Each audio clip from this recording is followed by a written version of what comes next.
Good morning, church.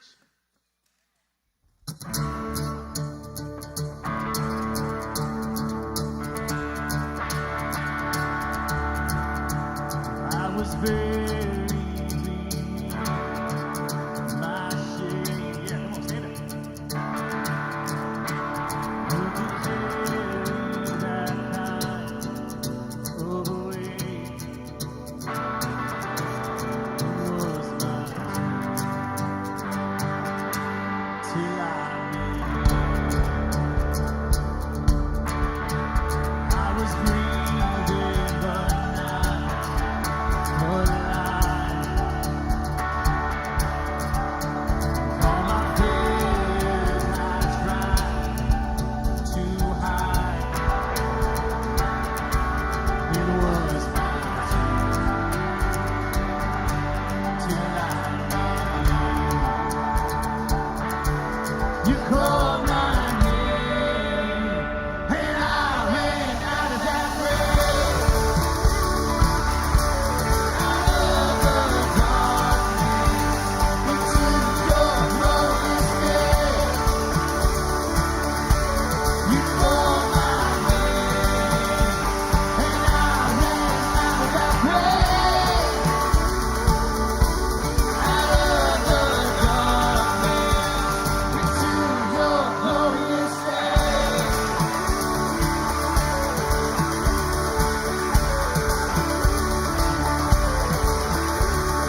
Mercy has saved my soul. Now your freedom is all that I know. The old made new. Jesus, when I met you, you called my name, and I ran out of that grave. Out of the darkness, into your glorious day. You called my name, and I ran out of that grave. Out of the darkness, into your glorious day.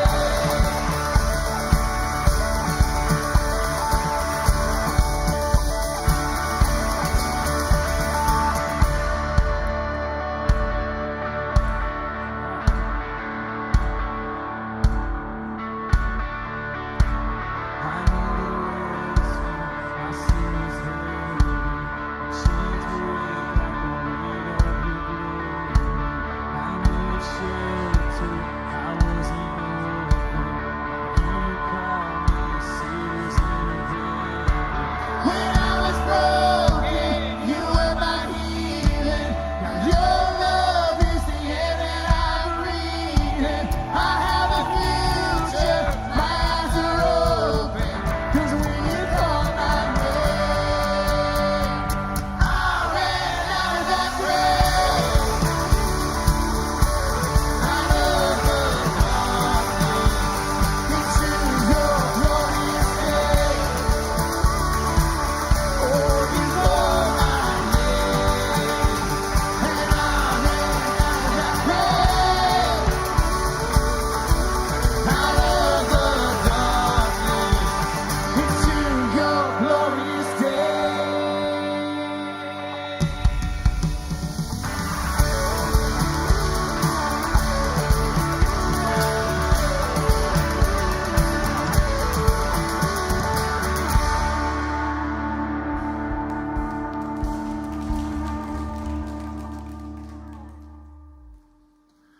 Good morning, everybody. You can have a Hey everybody, Just we're really quick continuing our series in May. about that. Welcome to Fellowship of Faith. It's so good to see you guys this morning, and it's good that we are so glad that you're joining us virtually if you're not here in person. We are so happy that you're here. If it's your first time either joining us here or on YouTube or Facebook, we're really glad that you were here and worshiping with us this morning as we continue to highlight the different people and organizations that we're supporting through your giving. So just a reminder, if you are someone who wants to give to support the ministry of the church, what we do here physically, but also these different organizations and people who are doing work around the world, you can do that here this morning. There are some boxes that you can do that with. Online, you can do it either through our Fellowship of Faith app, which you can download through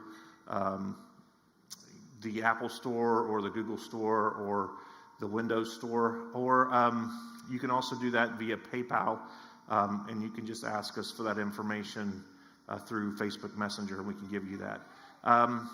We are, just a reminder that next week on the fourth Sunday, we are doing something a little bit differently. We are not going to be here having service. We're going to be having service at the Rio Grande.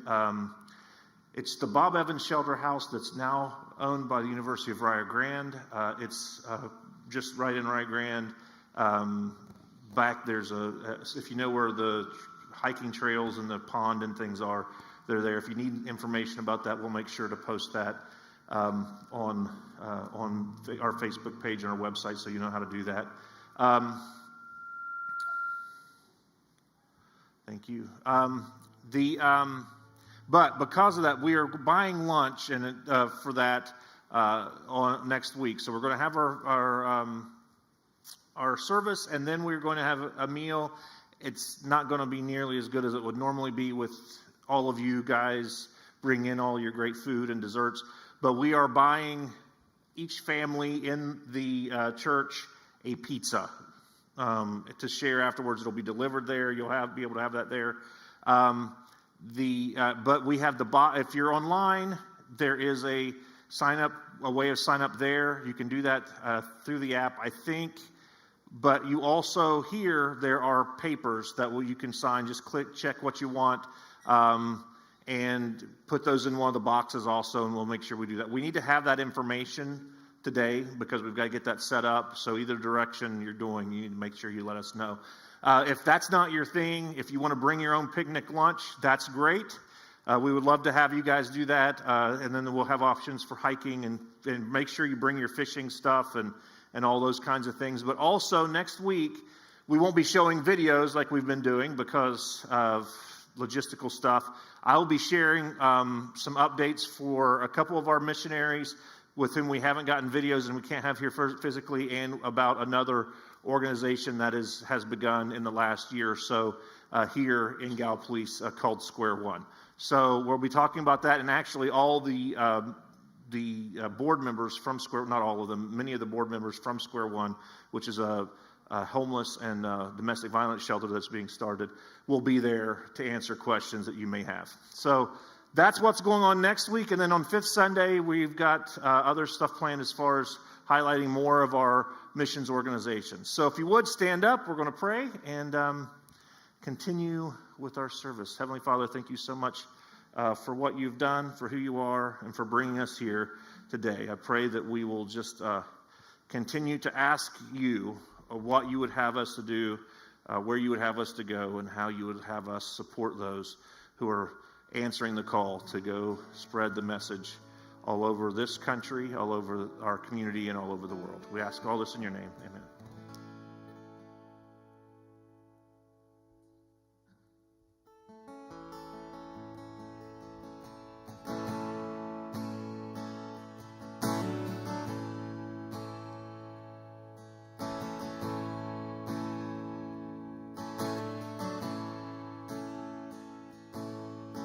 People come together, strangers neighbors.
You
to not just be songs that we sing. Let our praise be honest and from our heart. In reverence, in awe, in worship and praise of who you are. Let it be a blessing to you in return for all the blessings that you've given us. Sing one more time. It's your breath in our lungs, so we pour out our praise. We pour out our praise. It's your breath in our lungs, so we pour out our praise to you only. It's your breath in our lungs, so we pour out our praise. Pour out our praise. It's your breath in our lungs, so we pour out our praise to you only. Amen. You can have a seat.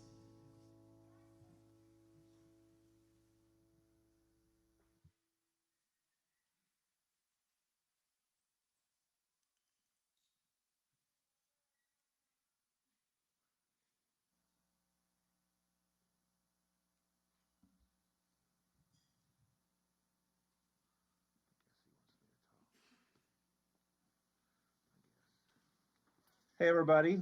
We're continuing our series in May, focusing on the different people and organizations with which we partner around the world and in our own community.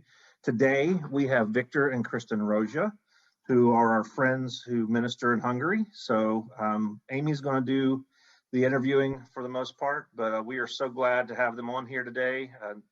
The other four Rojas are somewhere else right now, but we're just really excited to have them. So good morning, everybody. Good morning, Rojas.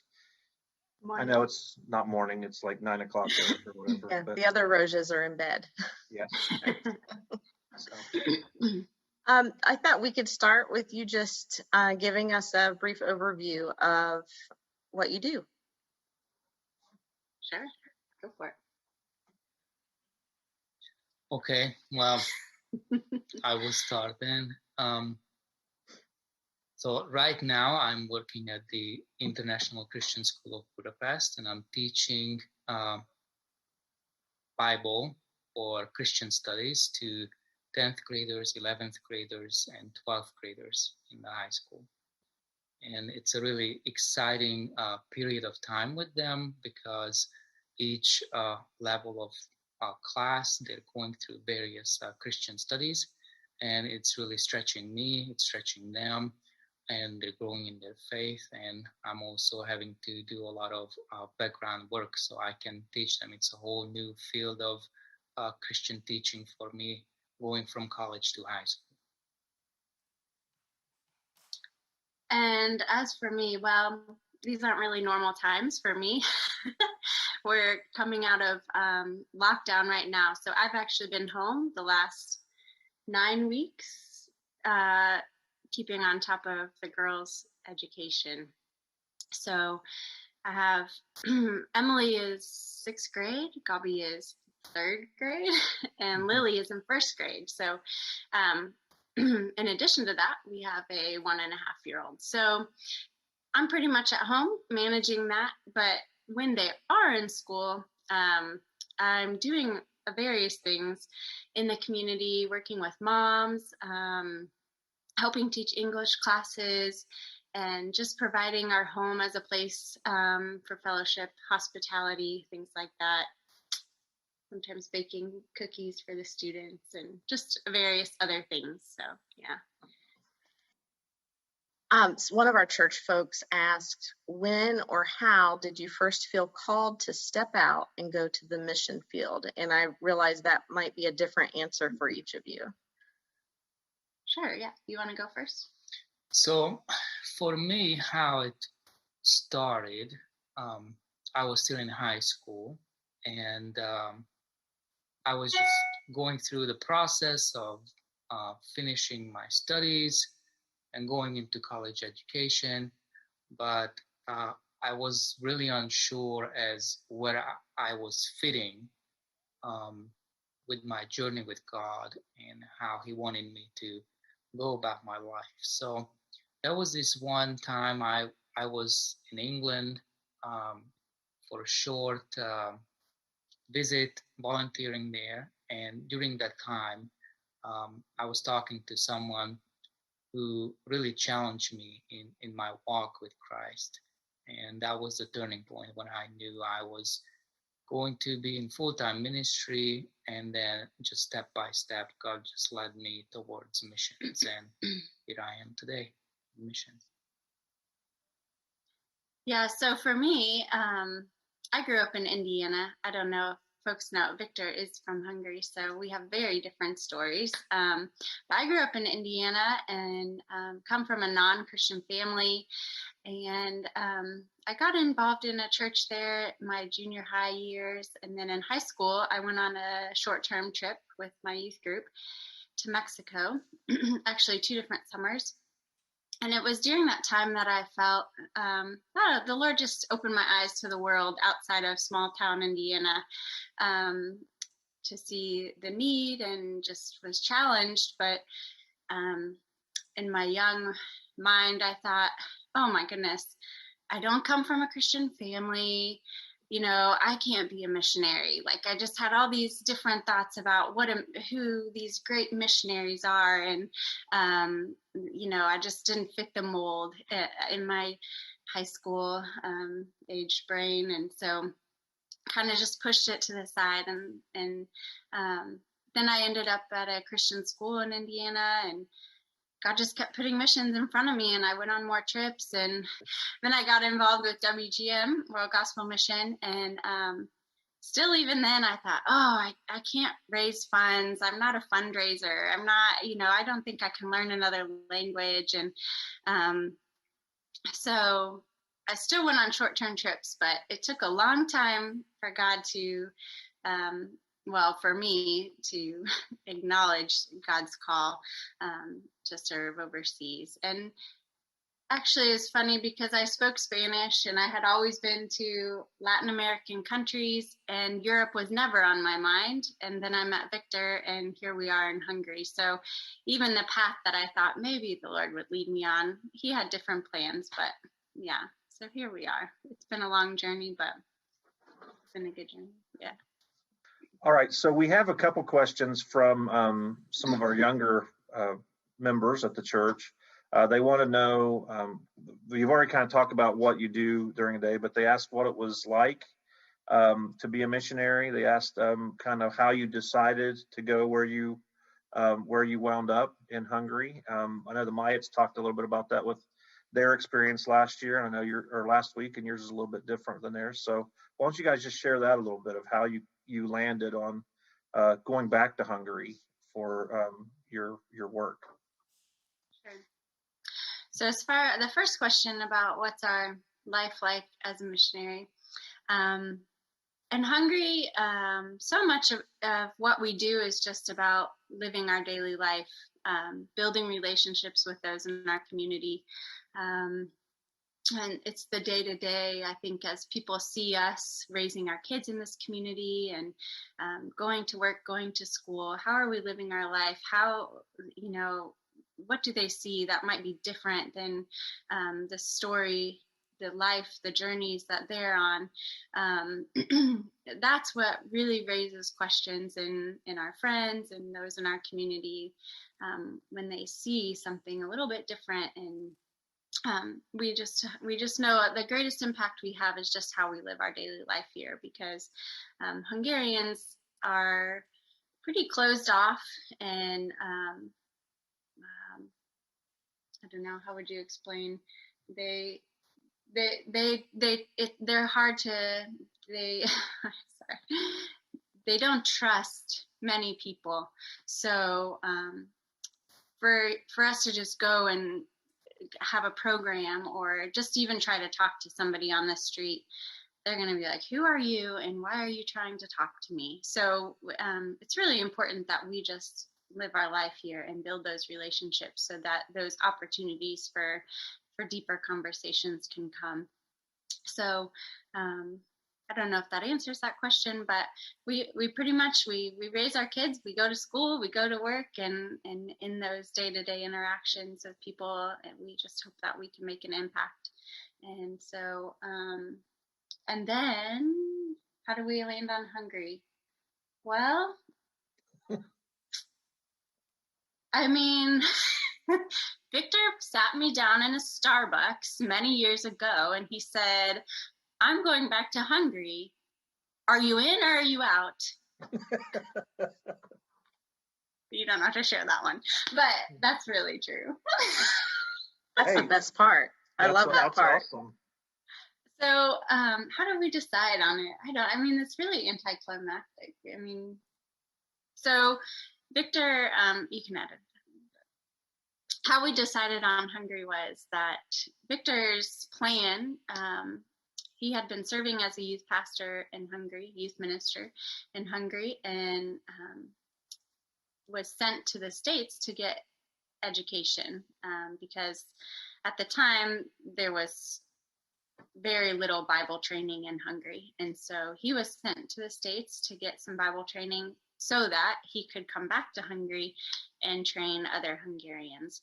And so that's how Victor is back in Hungary in the plan, and I guess I fit into it because of that. But yeah, I don't know, you can have more. But so to come to full circle with that, I just was approached recently with one of the missionaries when I was in high school, and he has kept in touch with me and followed our family as I have been growing in my faith. We got married, and he and his wife, they cheered us on. And then recently he reached out and just shared some of his thoughts as what he has seen in me and some of my buddies who came to Christ around the same time, and where we are today in our just daily walk and how we serve the kingdom. And it was really interesting for him to see that he was a missionary, and he invested with many other missionaries so much in my life. But today I'm at this international school teaching with all the other students there, missionary kids. So here is somebody who was invested so much in by missionaries. And today I am teaching the very mission organizations kids who have come to Hungary so that their parents can be out in the field and serve and do ministry, while also I'm entrusted through the institution with their kids' spiritual development. It's an amazing circle. Yeah, That's really cool. it's an awesome story. I know I've heard Kristen talk about other missionaries there. Can you, and if you want to add cultural context to this, that would be even better. But what are the needs in Hungary right now?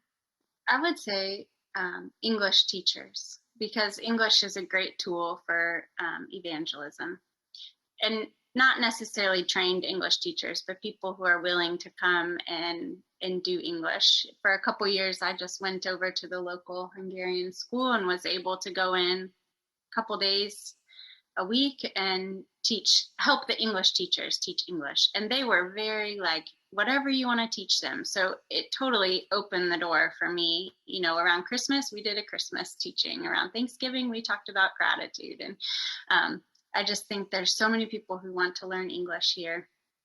And that's a easy way, in a sense, of getting your foot in the door here.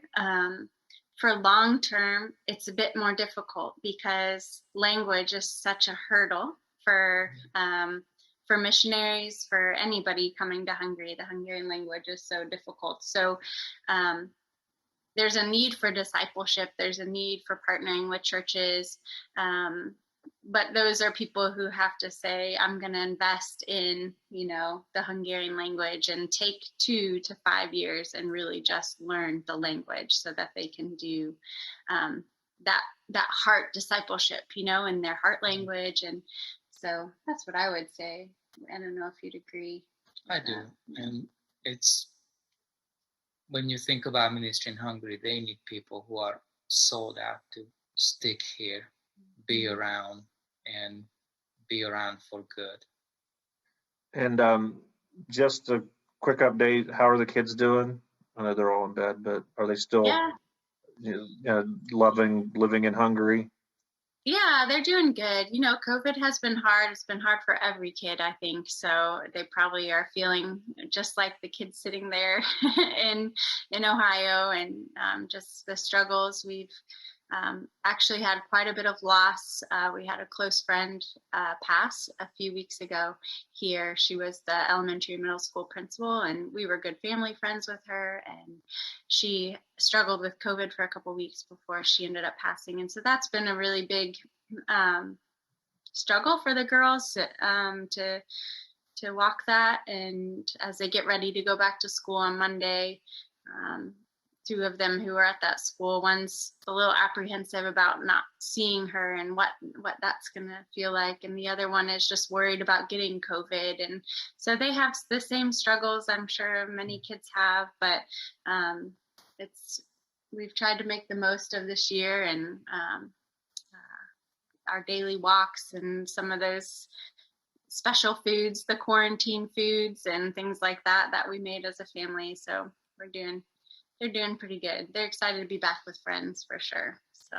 Oh, good. That's I've enjoyed the pictures of all the different, like you guys, your family walk pictures are always adorable.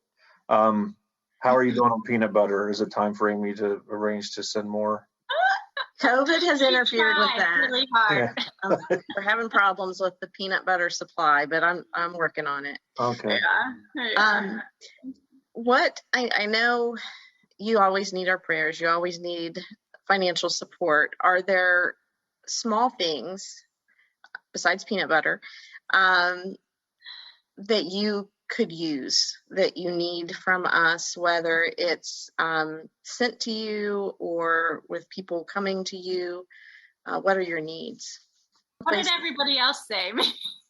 People and pigs. Well, okay, well, did they say people and pigs? Yep.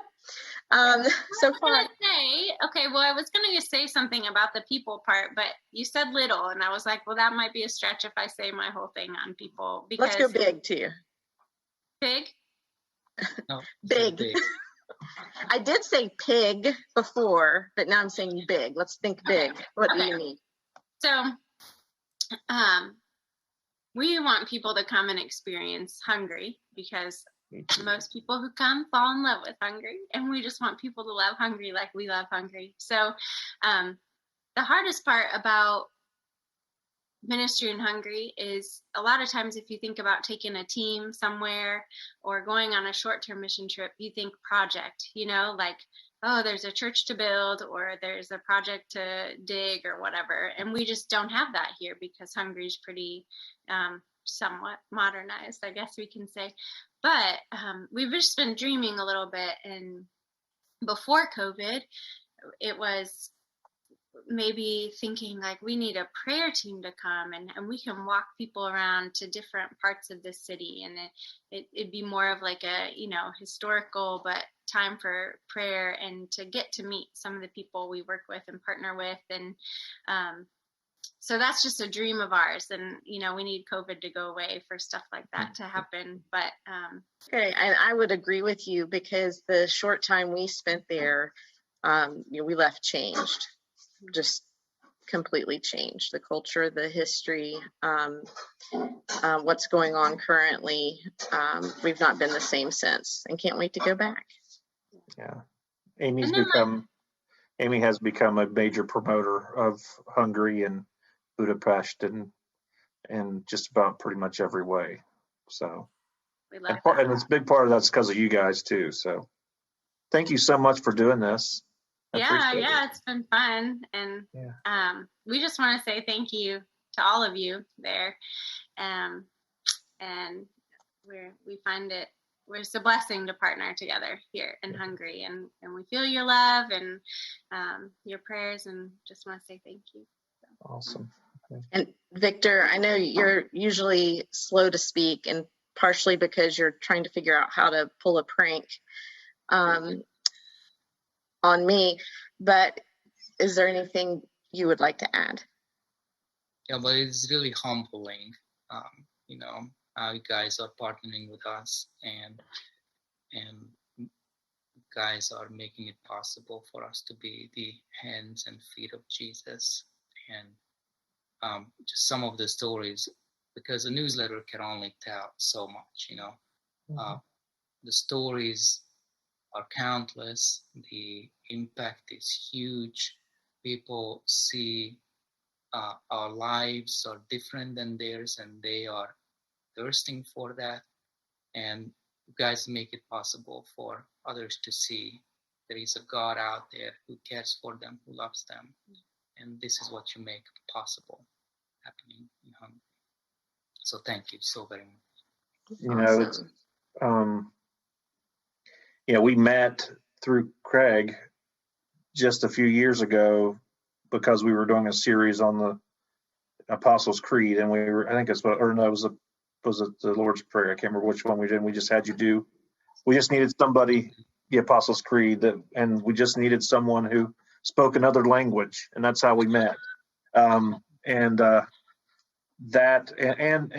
big part of that being that he said you've got to meet these folks because what they're wanting to do and they're special, and what God's wanting them to do in Hungary is special, and I'm just so grateful for that too. And it's just it's been awesome getting to know you guys over the last couple of years, and we look forward to doing this again soon, but also to seeing you in person at some point, either when you guys get here or probably, or hopefully when we can get over there at some point. So thank you so much for being part of this. Amy, you have anything else?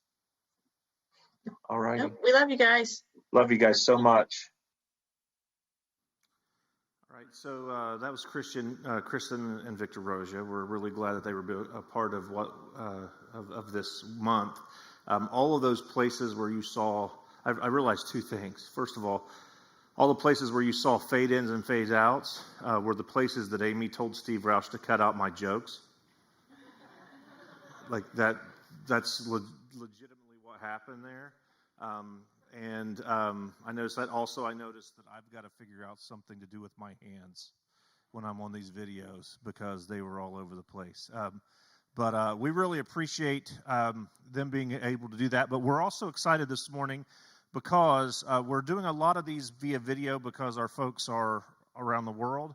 But we have the opportunity today to actually have someone coming in person to share with us. Her name's Dana Crahell.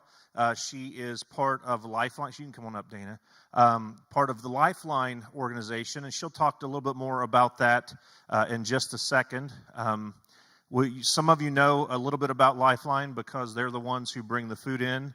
When we do the food packing for different things, and so that's how we actually got connected with them through Chris and Stephanie Blank. They've been working with them with Lifeline for a long time. So Dana is in Columbus. Well, actually, she's right there, but she lives in Columbus, and so she was able to come down today. We're really excited about that. So if you would give Dana a hand, and Dana, I'm going to give you the option. We can sit down if you want, or we can stand up. All right. I just realized I was talking into two microphones at the same time. So Dana, thank you so much for coming this morning. We're really glad that you're able to come down. I thought what we could start off with is you saw the video. Just give us a little bit of introduce yourself a little bit and kind of what Lifeline does. I know there's a lot to it, and we're going to talk more about some of those things, but just in general, give us an idea, and we'll go into all the other questions. Well, my name is Dana Crahell. My husband, and he's my number one volunteer. I always say that because he doesn't work for Lifeline full time, but he really does. So he'll tell you that too. But so I've been at Lifeline now for about 22 years. So we've grown with the organization as it's been around, and that's kind of exciting because we get to see. We started out in a garage in Bob and Gretchen DeVoe's home, and now we're in an office building. If you guys haven't been there before, please, I invite you to come up and check us out. Thank you. I invite you to come up and check us out. And it's really a neat place. So it's kind of fun to have seen that grown over the 22 years that we've been. They started in 1980, so they've been around for over 40 years. And our main focus of ministry is Haiti, but we've added on. We're now in 8 different countries. So, and looking forward to the UK. So that's something where we may be ministering. And, just like the folks that were here, we see so many changes in the ministry where it used to be only third world countries, but now we're ministering more to places that just need Christian folks there to minister. So there may be that they don't have a lot of Christian churches there. So that's what ministry is moving to. So not just to be the help for people anymore that need it, but also to be the saving grace for folks that need that more. How long have you been working with Lifeline? 22 years. Okay, I think so you in probably different said that when I was going over capacities. stuff. That's okay. Yeah, in different capacities around. But I'm ministry support. So not that Todd and I spend time in the fields for extended periods. We do go on our short-term mission trips, but we are mostly there. I'm in the office for missionary support. Okay. And I will tell you, she mentioned it a little bit ago, but I think in 2020 we were planning to take a group up. If you want to go see kind of how people stateside prepare to send things internationally, you just should go up with us at some point and look at the way their warehouse and everything is set up. It's pretty amazing. And they have groups come in from schools and from churches all the time. They do food packing on one side, but they also take clothing donations and I think one time I was up there and we basically I worked with shoes for the whole time, just trying to organize those and everything. And there's so much stuff and so many other organizations with which you guys partner that come through there to send stuff around the world. So it's pretty amazing. And I think we're probably close to the place where we will be able to kind of take a group up there to see how that's set up, and it's very exciting. One of the things questions that came from our folks is and I know it might be a little different than what people would expect because of it being in the United States, but what's like your normal day look like? Look back to 2019 and remember normal days, but what was that like for you? What's it like for you?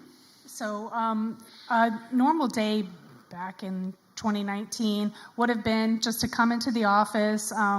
We work as a team scheduling for the meal packs that happen either in the office or in the field. We call those mobile meal packs. We work with logistics to get things where they need to go. It's great to get all those things in the office, but you got to get them out because they're not doing anybody any good sitting in our warehouse. So logistics is what we work with there. Missionary support, which means the funding that comes in. We deal with where that goes in the allocations of how that happens in our office. It's really an office job, basically by any standard office job. You come in, you do your 9 to 5, but it's a little bit more than that because we're dealing with international time zones and things. So we're on pretty much, Todd will tell you, 24/7, but I try to take a day or two out of the office if I can. Now, through the COVID year, it was a little different. We've all been working from home. So ministry didn't stop. Ministry stayed. People were still being baptized in the field. Things were still being shipped. So we still maintained that, just working from home, less hours in the office. So, it really didn't change a lot. One of the interesting things that I think it was when we were up there the last time that I never even thought about because it's not been part of what I do, but you pay a lot of attention to shipping, like when shipping costs are going to change and things like that. All of those things. I don't remember what it was. There was something we were up there preparing and you were like, we got to get this out because it's starting to get a lot more expensive or whatever. That's pretty amazing. I mean, when you talk about logistics, we don't typically think that, but you're sending like trailer loads of things. You're not just sending, a few things over. So that's pretty amazing. The other question that was also, you heard it from there, and it was from a couple of young ladies at the church.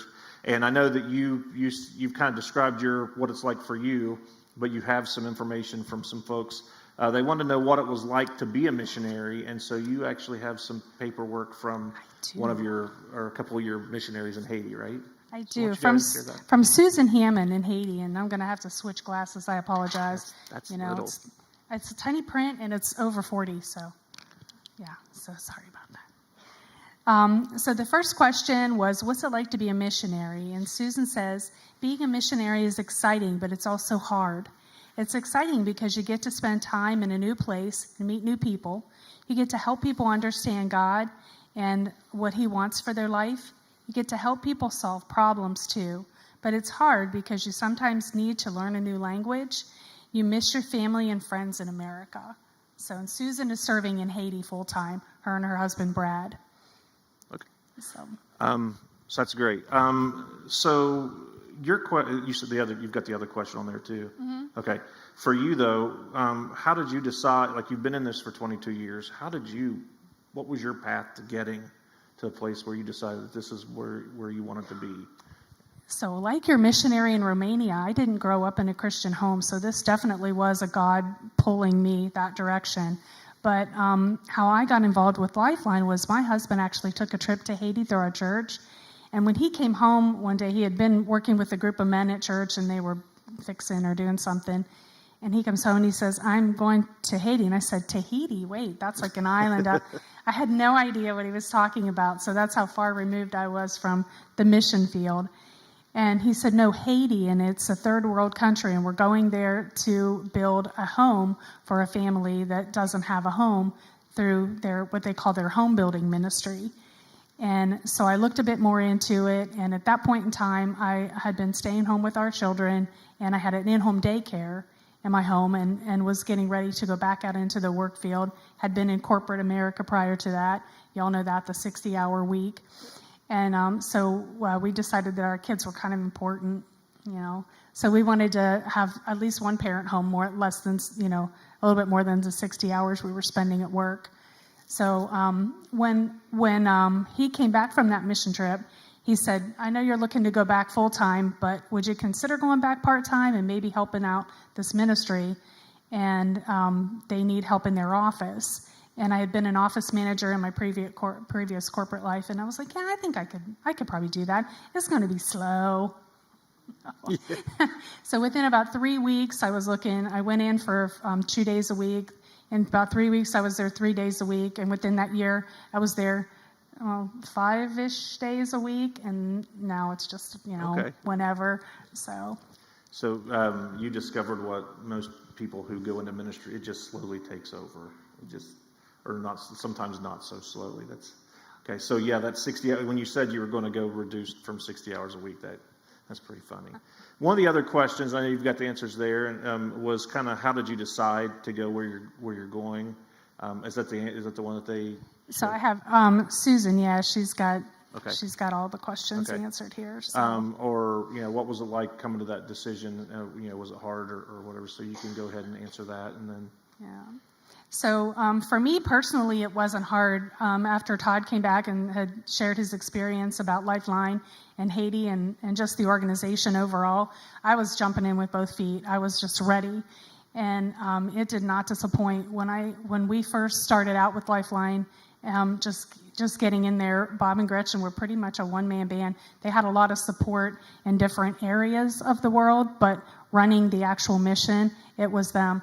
So we really felt like we were doing them a service by allowing them to not have to worry about all of the stateside mechanicals that happen when you need to get things where they need to be. And they could focus on the mission at hand, which was the ministry part of it. So everyone needs support, whether it be prayer, money management, things like that happen. My hat's off to the missionaries that do it on their own. It's a full-time job just with the support. So Susan says, missionaries have a lot of different reasons why they move to the mission field. Our family felt connected to Haiti because we knew the missionaries who lived in Haiti. We also knew that Haiti had a lot of needs, and we wanted to help. We felt God wanted us to move to Haiti, but we think that you can serve God anywhere to share his love with others through your life.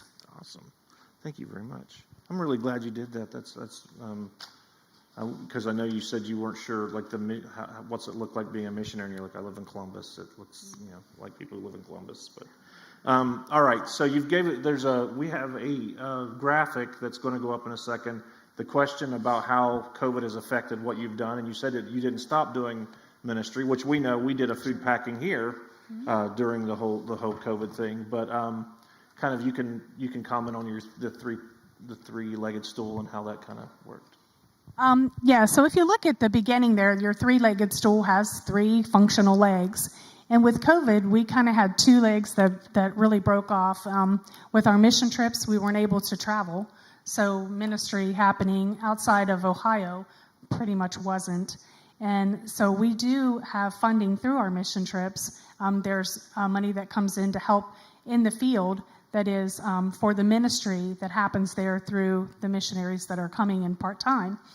So with that being gone, that money that would have gone to the field was coming from what we call our global impact, which is everything. So that fund was drained because that fund hadn't been poured into to absorb that cost. So therefore, mission trips did affect us financially with COVID, and also in the field when they're looking for people to come and help build homes and come and help do ministry, and that wasn't happening. She heard her say people. People was a big part of missions. It's a big part of what happens. And missionaries, like any of us in the field, are in ministry or funnels, and we basically pour out what's poured into us. And without us coming to help pour into the missionaries that are there, there's not a whole lot to pour out.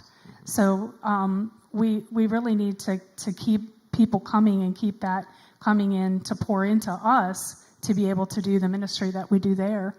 So the meal packs was another huge leg on our stool. And with people not being able to gather in groups, well, you've done a meal pack. You know what that's like. You just simply can't do it on your own. So we weren't able to do any ministry through meal packs, which then rolls the effect of we still have 5 million meals that are promised in the field that we need to get to people who are hungry. Hunger didn't stop because COVID came.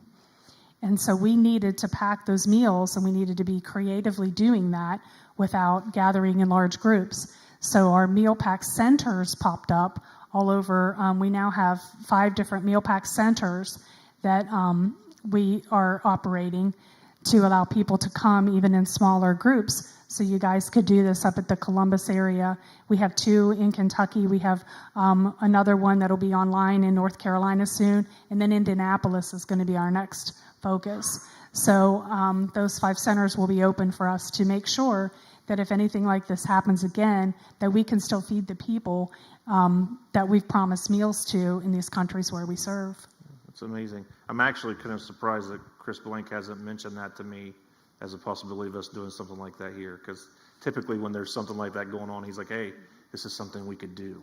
So, we may need to talk about that and figure out how to do that. So, all right, well, that's been one of the things that you said. It was interesting about the people aspect of it. And when we went to Europe and visited those our folks over there, we kept talking about the fact that we didn't feel like we were doing much because they didn't have projects.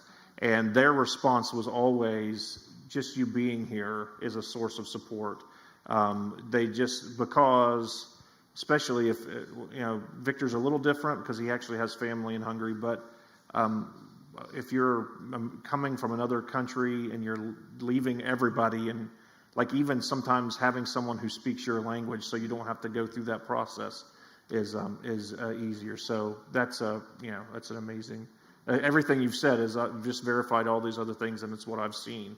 And when they say they want people to come over, they don't just want it because they're looking for free work. That's not the case. They're going to do the work whether you're there or not. So So finally, small things. What are some small things we can do to support you?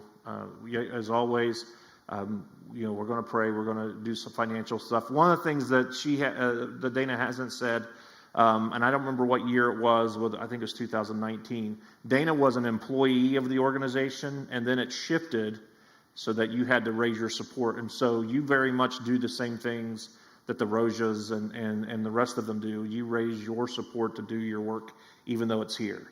So, I think 2019, we began supporting you through the budget, what we're doing. But if there are folks who want to support Dana specifically in what she's doing, you can do that. And she's got a table out there that's probably going to, what her small things answer is going to be out there, but there are some other ways that you can get connected with her and out there after service. So, yeah, so what are some small things? And this question was actually directed specifically to you. I've just kind of used it for everybody else, but Stephanie Blank sent it in, so to ask that question. So.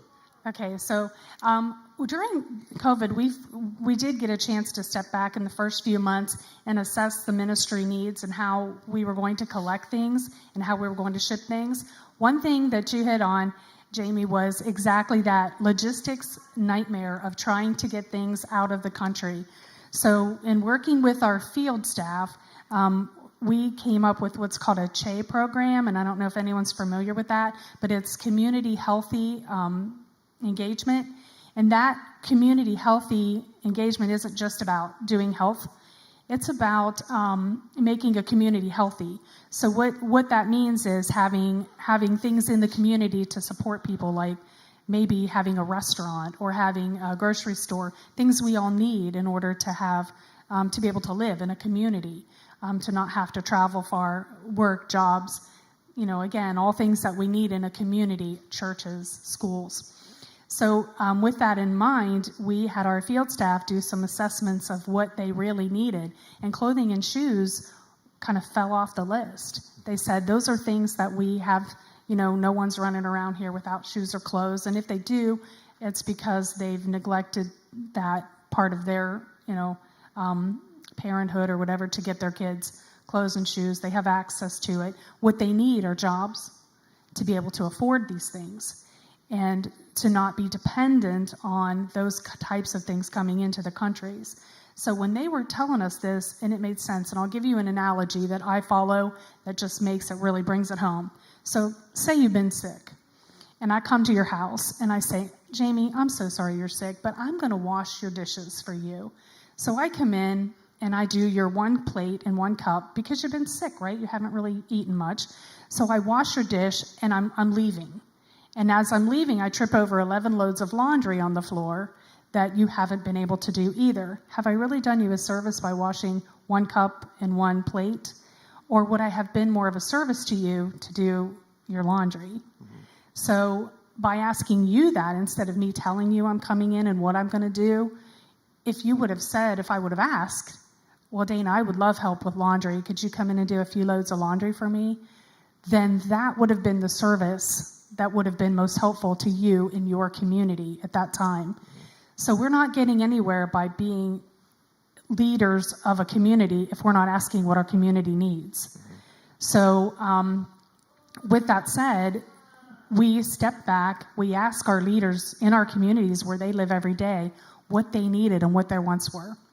So with all of that, to get to where we are now, he asked me what we could do. So our community leaders said, we really want to keep these programs in place. We want to keep our school kids having the supplies that they need in the classroom, so school supplies, and we have a specific kit, so it's not just anything and everything We've that got a we slide. need. Hey, Owen, will you put up the slide 1? It's got the website on it and everything. And the picture of the kit. This is the first thing. There's the website, lifeline.org, the gift packs, and if you go to the next one, that's what she's talking about. So, we made those. Is there not another slide? Oh, yep, there it is. You go. Okay, so this is what specifically we're asking for. And the reason we're specific is because we're packaging this to ship in certain size boxes. So I know we think here that bigger's better, and it's not always the case. So if we're asking for like a 16-ounce size or 12-ounce size, we really mean that, because that'll fit into the shipping boxes that then go on the containers that then all look alike. So when we go through customs, we're not getting dinged by having to go through several different boxes that aren't labeled and looking exactly alike, which could cost us up to $1,000 a day in port. So all of those logistics are things. So when your missionaries are asking things, specifically pay attention to that. So these are the kits that we're looking for, and you can collect one item in bulk. You can collect each item separately and bag them together as a kit, and then ship them to us or bring them up to us. We'd love for you to bring them. And or if you do them individually, if somebody's a big bulk buyer or couponer, you can do that too. And we'll take the extra items, and then we have teams that come in that put these things together for us too. So, and then we ship those out. This year with COVID, we need 3,000 to supply every child in our school and in our programs with our school supply and hygiene kits. Within the years to come, when our schools are at full capacity, 6,000 will be our number. So That was the last time we went up to Columbus that we were packing the hygiene kits. I think that's what we were doing. Okay, well, thanks. And I realize you guys can't see everything on there. That's on the Lifeline website. Those are actually screenshots from there, and it was really helpful. It's got very easy to follow steps on there. That's a simple way to do things. And if you've done any gift box packing for Operation Christmas Child, you know how it is, how important it is to follow those guidelines. And so that's definitely something that we could, it's doable for everybody. Is there anything else that we could just come up when we can? Come up when you can. Just your bodies, your hands and feet, be there for us. Support us when you can in prayer. I know you said that's simple. It sounds simple, but it's so important. true. Yep. Very important. And just pray for our ministry. Pick up one of these Connect brochures. This kind of goes through, this is kind of really who we are. And if you'll see, we've got these programs in here that we're working on. What the kits go under would be what we call our youth. We're still doing everything with our mission trips as well. We just can't go there. So your mission trips and your meal packs are under mobilization. Economic empowerment, when we said that they wanted jobs so they can afford things for their own families. We need that. We need entrepreneurs to help us to figure out what jobs would work in these countries, like chicken farming. Would that work? Haiti doesn't have really great soil for field crop farming, but what about other animals? What about goats? What about sheep? How could that work? So, we're looking into different opportunities like that. Internet is a very great tool because now everyone can shop on the internet. So if you have an internet business, you can make a little bit of money. So those kinds of things are what we're looking into to educate our folks on some maybe internet business. Even skilled businesses with plumbing and the industry. My husband's a contractor, and just going to build homes and things like that is something where we could employ nationals. I always joke and say they build 5 houses a week. When we're not there, when we are there, they build 3 because we slow them down so much. So, but it's true. So we just need those kinds of things. So people who are willing to teach those trades are something that would be very helpful. So. And I did see I don't know whether it was just something you shared or Chris, the pictures of the houses that they're building. I mean, it's just amazing how quickly they can go up, and they have all the different things that are really needed. It's just amazing. Hopefully we'll be able to get down there again soon too. I know we've got people in here. Well, you know at least one of them who have those skills that they could very easily train others. So if that's it. Thank you so much, Dana, for coming. If you want a chance to talk to Dana, you had other questions that you didn't send for the entire month that I asked you to send questions. She and Todd will be out at their table afterwards, and you can have an opportunity to talk to them there. We are so glad to have you here. So glad that you're able, and just amazed by what you do. The first time I went up with the High Valley Christian School. Chris just asked me to run up with me, and I was just amazed at the level of what you were doing. But after talking to you and learning your heart and seeing these change, the fact that the missions organization is doing what it can do, but also being willing to change to adapt to the needs of the communities around them, I think that's just an amazing thing, and it's not something everybody's necessarily doing. So thank you very much. Would you guys give Dana another hand? Thank you. And all right, band, if you guys will come up, we'll close. It's been another good day to be here. Hopefully, you guys got some. I mean, both of those, they're just great presentations. Seeing how God's doing some amazing stuff. Continue to do things around the world and even here locally or regionally. We hope that not only that you're enjoying this, not only that you're feeling like it's good that we support them through our budget, but hopefully God is working to give you ideas for how you can respond, ways that you may be able to get involved with these organizations, with these folks, or maybe there's something else that God is putting on your mind, on your heart to see those things. Next week, we're going to be, I said this already, I'm going to be giving you some updates for some folks that we haven't been able to interview. And we'll also have the folks from Square One. So if you would stand with me, please, and we'll pray. And I'm going to pray just for our group, the folks that we talked to today. Heavenly Father, I thank you once again for the opportunity, for the chance that we have to celebrate your goodness, to celebrate the work that you are doing through the lives of so many people who are opening themselves to responding to that ministry call.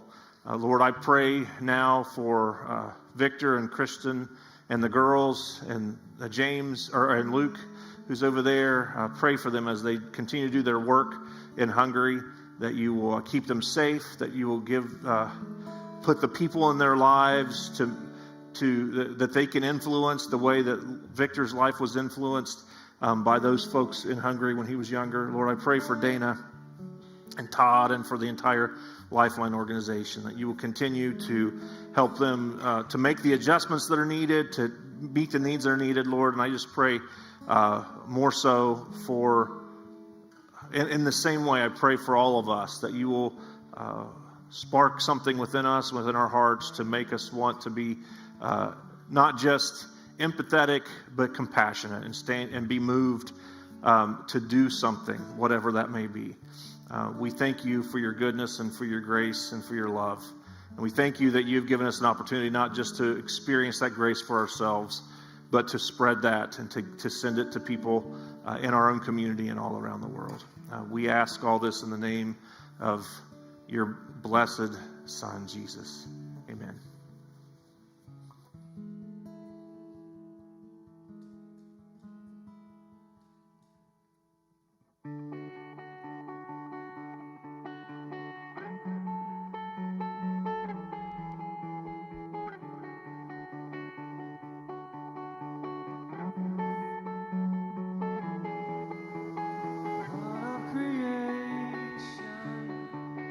There at the start, before the beginning of time,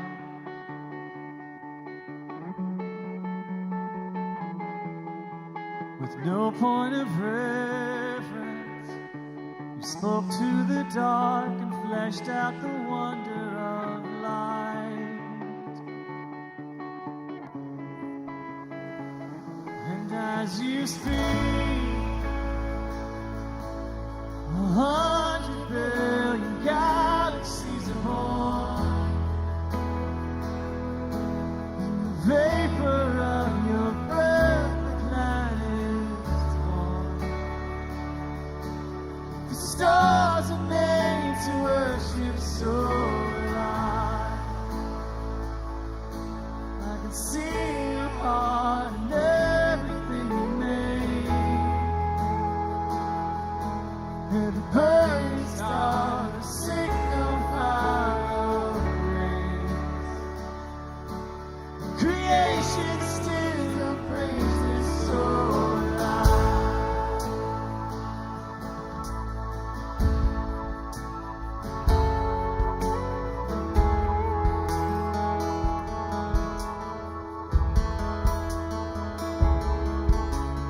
God of your promise, don't speak in vain, syllable empty or void.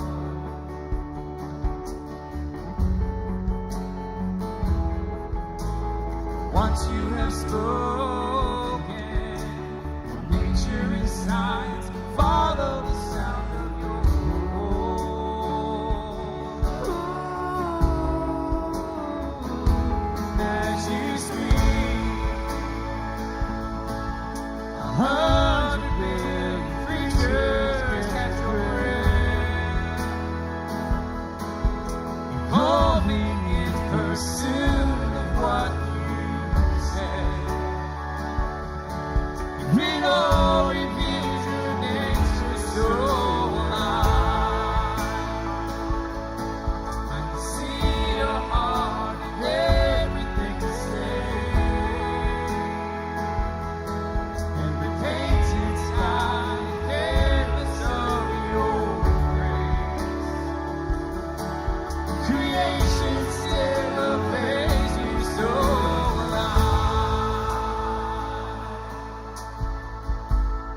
chased out my heart through all of my failure and pride.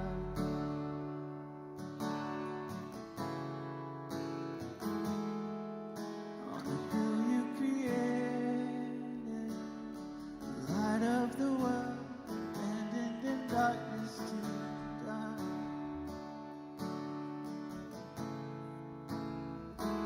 And as you speak, 100 billion failures disappear.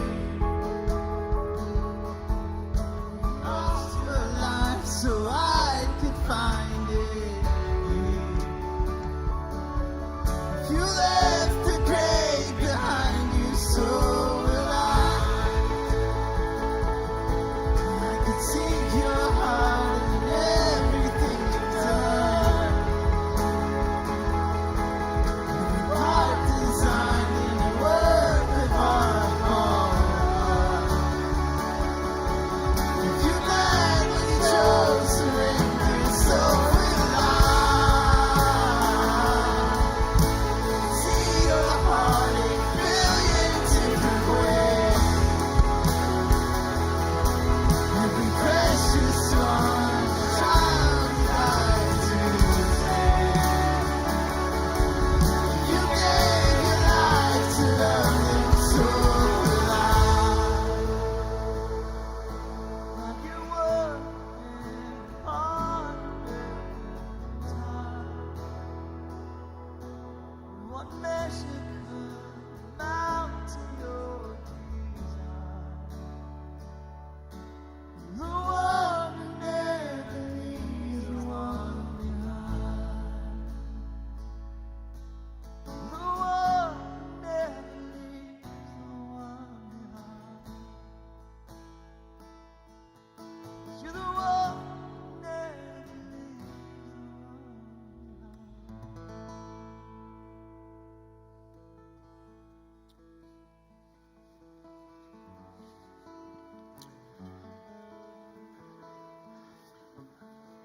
the one I love ending with that song because it's also the mindset that we should have, I guess. God's going to get his work done regardless of our participation. We know that.